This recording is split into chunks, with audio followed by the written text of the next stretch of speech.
if we all spend the time that we spend judging, we spend that time looking in ourselves, see how we can fix things for within ourselves. I started making sure that I start focusing more on the things that I need to fix instead of looking at the things that everybody else was doing wrong. A lot of times it goes back to that old song, it's the man in the mirror. A lot of times once we work on ourselves, we will be able to help other people more because our posture be different, because we will look at ourselves and understand. I believe that's why God made it to where everyone was born in sin. Coming live on your radio. What they want? That real and raw. How they get it? DJ Focus. What we doing? Making music, reaching the corner, and it's all for the kingdom. And we gon' make sure they know it. Ooh, ooh, ooh, ooh, ooh. We gon' take it there. I like red letters over trap beats. The Fixx is saying, ooh. DJ Focus, tell him turn you up. Ooh. DJ Focus, tell him turn you up. Ooh.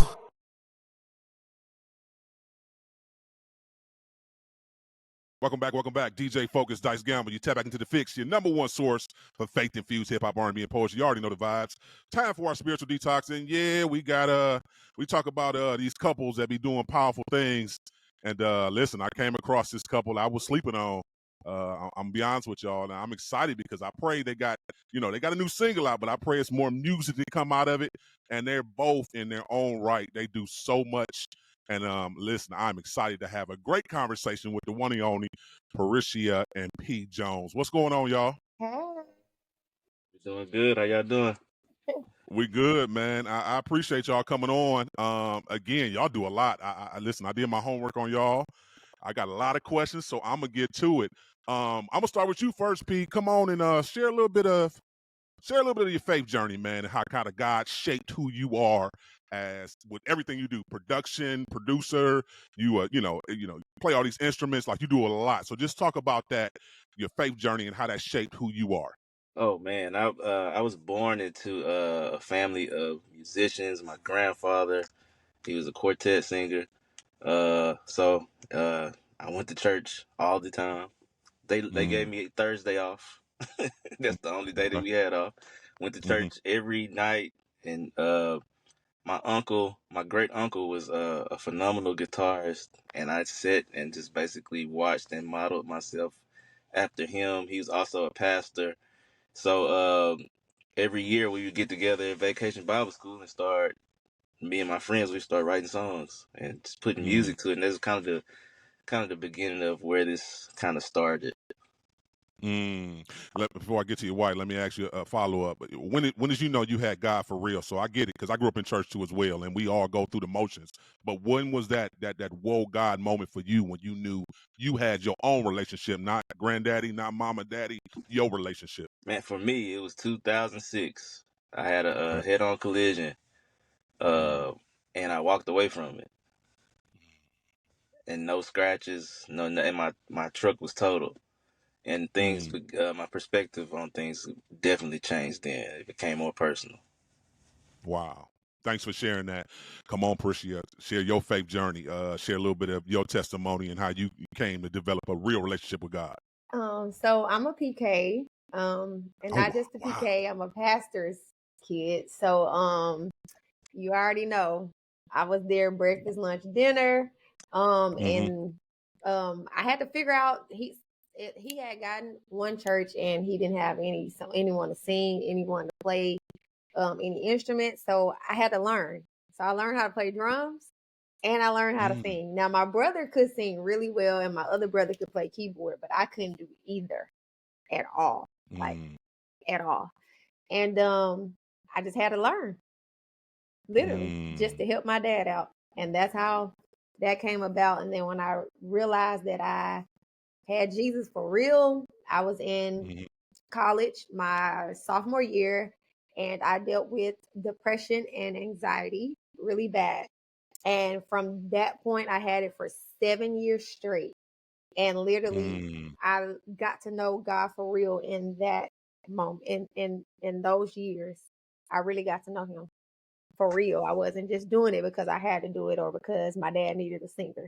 Like I really got to know him. That's good. What's one misconception you can debunk growing up as a PK? Come on, tell us something that ain't, you know what I'm saying? Because they say a lot of smoke about PKs. My cousin them told me. It was my cousin them. I'm just asking. You can ask P. We are not that bad. I am a great girl. Like when I tell you, like they're like, "Are you a pastor's daughter?" I am not that person. I'm a square to it. I didn't know half of anything that's happening like right now in the world until I was about 25. Literally. Like they didn't shelter me, but I just had no desire. Um I've always been what do you call it? Dedicated to my schoolwork. He can tell you our whole entire marriage I have been in school and I'm finally out. So yeah, I'm a bookworm. Praise the Lord. No, that's good. That's good. Praise the Lord. Listen, how did you two meet? How did you two meet? Oh man, I'm gonna take this one. Come Oh, on. I got to take this one. Okay. So Tell the truth. she was in the studio actually. They Okay. were recording an album. She sings in the gospel group, a quartet group that I'm also like a part of now as well. We still keep it going, and they were recording their album. And my cousin was the production. He was doing production on the album, and I was just sitting there playing guitar, and that's where we started talking and started dating. Tell them about the So first how has time.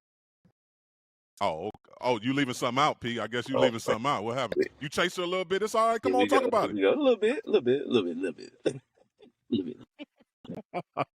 I feel like you chased me too, but that's all right. Now I'm playing.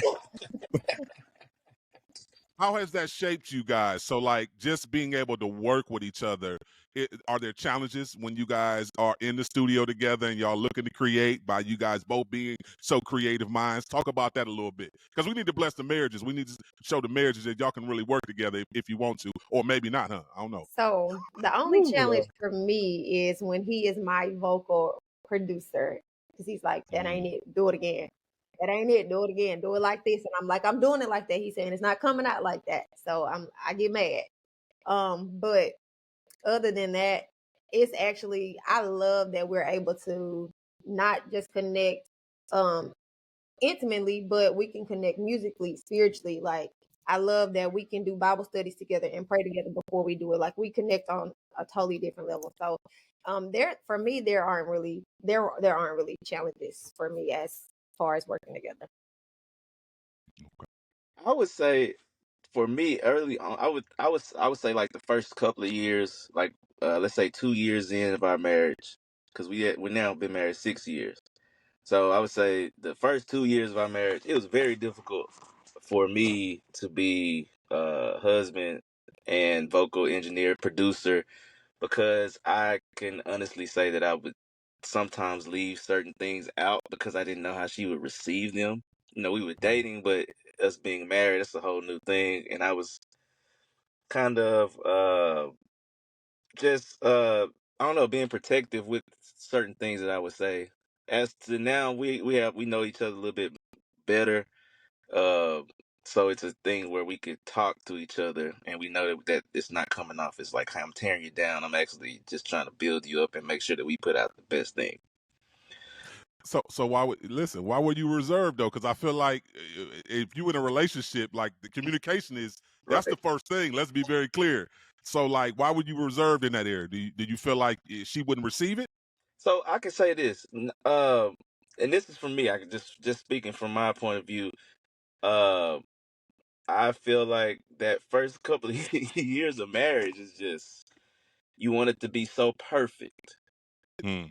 So it wasn't so much as me trying to withhold information. It was just being selective of what I was saying because I didn't want it to later on cause a communication barrier somewhere, you know. And it's like it's almost backwards thinking, but uh, you know, at the end of the day, I'm still trying to be protector, provider, and I'm just like I don't want to have. We're in a good space. We don't need anything negative going on right now. Which I later learned that I was actually doing more harm than helping. So. Anything you want to add to that, sis? I want to give you a moment before I go to Praise the the next Lord. question. Praise the Lord. Yeah. No, I appreciate that, Pete, for sharing that though, because that is always usually one of the big things within relationships, communication barriers and toxicity and how we talk to each other and communicate to each other. So appreciate you sharing that. So Oh my goodness. What's y'all creative process like? When y'all go into the studio, walk us through y'all creative process. How do y'all put together a song? Man, it just happens. And I know that sounds so cookie cutter, but Okay. it just happens. A lot of times I will either start out with the song, and we could be driving. Most of the time is when we riding to going headed to a show or headed home. I Mm-hmm. come up with an idea and I'll voice record it, and then we'll go in there and start working on it. And then sometimes she can come up with something, and she like this is the thing. She's either gonna write the song or she's not gonna write the song. Because she came to me one day and was like, "Hey, I want this song. And these are the lyrics. I want this to modulate here." And I'm just looking like, and she spelled out the whole tune. And I was like, "Okay, cool." And literally everything we did in the record was what she wanted.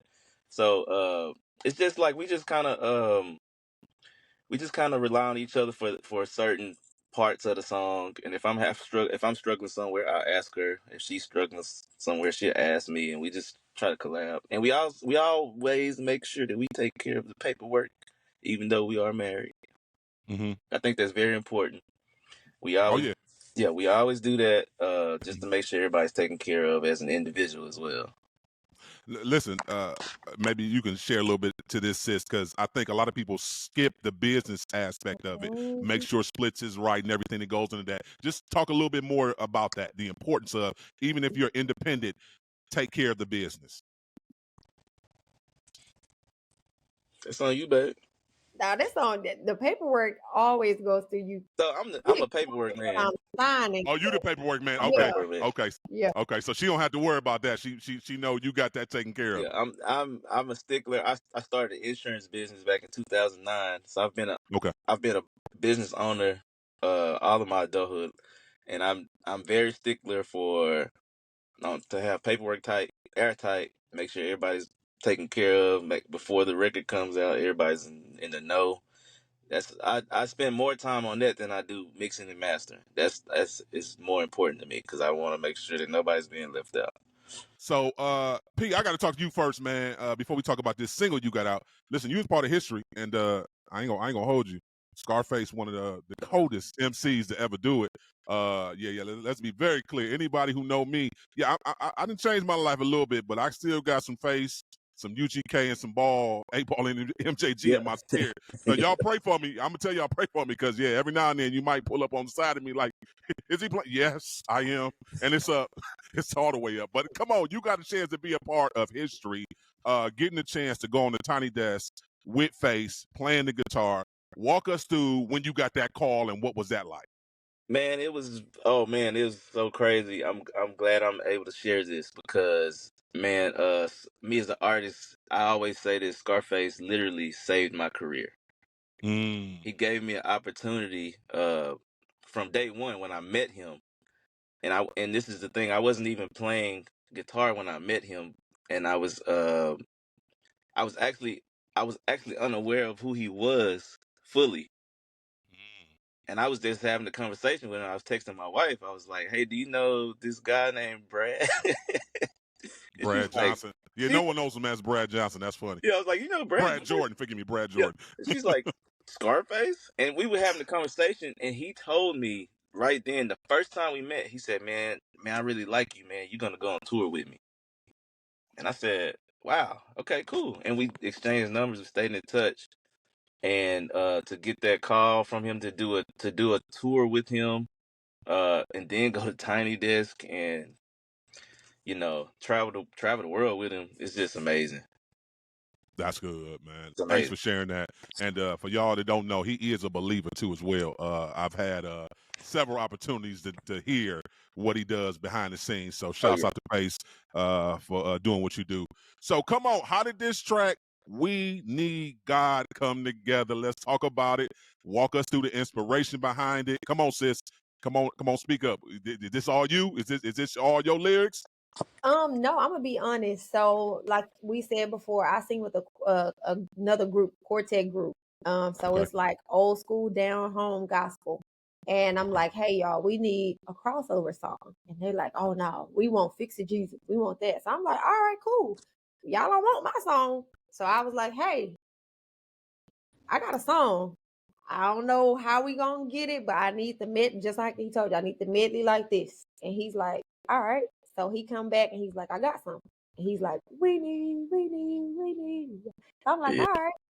So I'm like, okay, let's, and we just literally, it took us, believe it or not, a year Mm-hmm. To finalize it, because I wanted to make sure that it was something that the people could really like get with and vibe with. I didn't want it to just be just a regular song. I wanted everybody, even if you weren't saved or knew Jesus, like I wanted you to like bob your head when you hear it. So yeah, it took us a while, but he did a lot of the masterminding behind it, but it definitely was a collab. And one of my really good friends, one of my best friends, I'm like, hey, I'm stuck on a few words. Can you help me? And she's like, I sent it right back, and it came together. And I was building. I did the production on this song, which I'm walking around with my chest stuck out, and which is 90% of the beat. And she says, "No, I want the ending to be different." And I'm like, "What?" And she came in, and I never forget. She came in the studio. And was like, "I want it to be like big March. Big. I want it to be big." And that's the ending came. That's how the ending came together. I went in the other room and got my snare and played it. I was like, I want this. And he was Yep. like, So all that's right. us actually playing the snare and everything on that part. So can we expect more of this sound from y'all too? Like, we gonna do a soft little EP or something, mixtape? Oh, y'all already cooking, huh? Y'all already cooking. We already cooking. Oh, And this is one thing that we are working towards. I'm not gonna drop too much, but I'm gonna just give a little insight. how It's you kind gonna? of like what we did I today. wish you wouldn't have said that. You can say you ain't gonna drop too much, and like, Yeah. like, I Look, thought we look, family. I thought we kicking it for a moment. I'm just, but you, I ain't gonna tell nobody else. thank you. Just say that, then. I need all the exclusive. I need all the Yep, exclusives. because this same platform that like what we're doing right now, we want to encourage couples that you can work together, and there's some Mm-hmm. things that we are working on behind, that we're working Mm-hmm. on. It's gonna be very nice for couples. You could Yeah. be you could be saved, you could be lit with your partner in 25. Mm-hmm. Why do you think married couples feel like they can't do that in the church? Because I do feel like there are, and I want to follow up too and come back to you, sis, because you said something real. They didn't even want to receive your song because they only think worship should be a certain way. But first, answer the question about why do you think couples feel like when they get saved, they change their life, that they still can't go out and have fun? Tradition. They've been Okay. taught they've been taught tradition that's not supposed to be tradition. So that's Wow. not how Definitely, I might have definitely, been raised like that, but that's not how I'm doing it. So we still stuck in tradition, huh? definitely. I feel you. Absolutely. So y'all looking to break down that wall, huh? We Definitely. no more religious people. We gonna think kingdom, but we also gonna think about the covenant, the importance of the covenant, and yeah, God will want us to have some fun and make sure we ain't tiptoeing nowhere else we ain't supposed to go, right? There you go. There you I'm go. just saying. For sure. I'm just saying, because if you don't Sure. find it at home, you gonna find it somewhere. For sure. That's what my cousin told me. So where y'all going now? What's next? What's next? So we got this track out. What's next? The summer, y'all looking to like drop another single, a whole project? Y'all going on tour? What's next? So we actually dropped her album, which we've been working on for forever.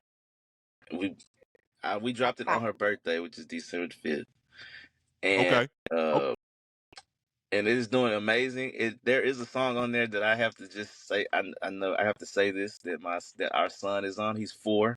He's singing on there. yeah. Uh-huh. It's just kind of like a family project, and we're gonna backdoor with more tunes that's gonna be more multicultural. That's not gonna miss Multicultural. anybody. Definitely. Okay. Definitely we gonna have that marriage project. Y'all gonna put that real covenant keeper out. Like y'all gonna keep it No. raw though. I need it when y'all put it out though, it gotta be raw though. Oh, Don't come with that cute stuff. Oh it's yeah. gonna be raw. It's gonna It's be gonna be raw. raw. Yes, sir. It's gonna be raw. So, the show is called The Fixx. If you guys could change anything about church culture, about gospel industry, about the business, come on, give me something. What would y'all change? You wanna go first, man? Or you want me to go? You can go. Let me I got think. a whole lot of stuff I want. No. Go If I ahead, could say it. change anything, the number one thing, and I'm gonna say this is something that I learned from Scarface. I learned from Brad Jordan himself. Uh, no matter how big you are, you still have to treat everybody with respect. I think in the industry, one of the things I see most is we get a big, let's say Tiny Desk, for example. We do Tiny Desk and we come back and we made it, and or whatever. That still doesn't give anybody the right to do what they do, to look down on somebody. And that's one thing that I can say that me and my wife, we always have our posture towards helping people. And if we can't help you, we're not gonna badmouth you. It's all it's all love at the end of the day. And I believe that's what God really wants us to do. One thing that I would change is how believers pass judgment on people, because back to him, just because he did Tiny Desk, there's so many that say, you don't love God for real. You straddling the fence. And he's like, no, I love him. While I was on tour, I was out here making sure everybody on the tour bus was saved. But they think that, well, just because you plan this, then you don't really love God for real. So I would definitely change how they judge people, how the culture judges people, not really knowing like their heart for God. Right. So where's that balance? That's a good one. Where's that balance sits between righteous judgment and accountability? Where's that balance at? I'm just asking. Peigh, you want to answer that? I feel like that balance is definitely and it's not hard to find if we all spend the time that we spend judging, we spend that time looking in ourselves, see how we can fix things within ourselves. I believe Mm-hmm. that's where it is. One thing, like for me, like she said on tour, I started making sure that I start focusing more on the things that I need to fix instead of looking at the things that everybody else was doing wrong. Mm-hmm. A Mm-hmm. lot of times, it goes back to that old song, it's the man in the mirror. A lot of times, once we work on ourselves, we'll be able to help other people more because our posture be different, because we'll look at ourselves and understand. I believe that's why God made it to where everyone was born in sin. That's one thing that Mm. nobody can exclude, no matter who they are. You cannot exclude that you weren't born in sin.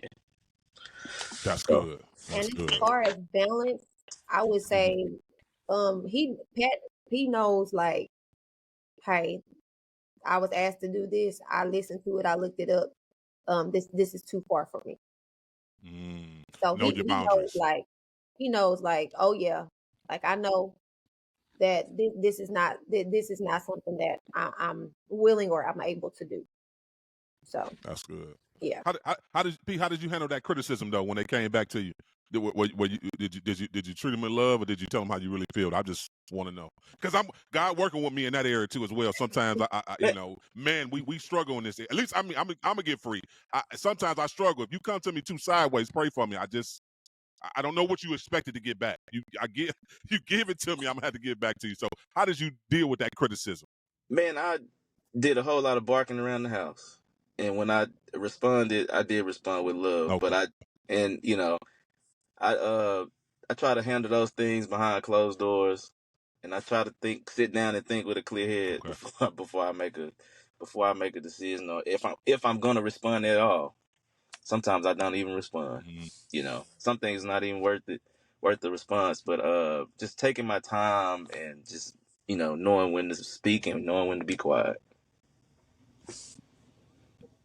that's good. That's Listen, I appreciate y'all coming through, kicking it with us today. Come on and tell the people how to connect with you guys, follow you guys on all your social media platforms, and introduce this new banger. So you can follow me on all social media at Perishia Jones. It's that at Perishia Jones, nothing else. So yeah, that's how you can reach me. and you can connect with me at PEIGHJONES.com or at P Jones on all social media platforms.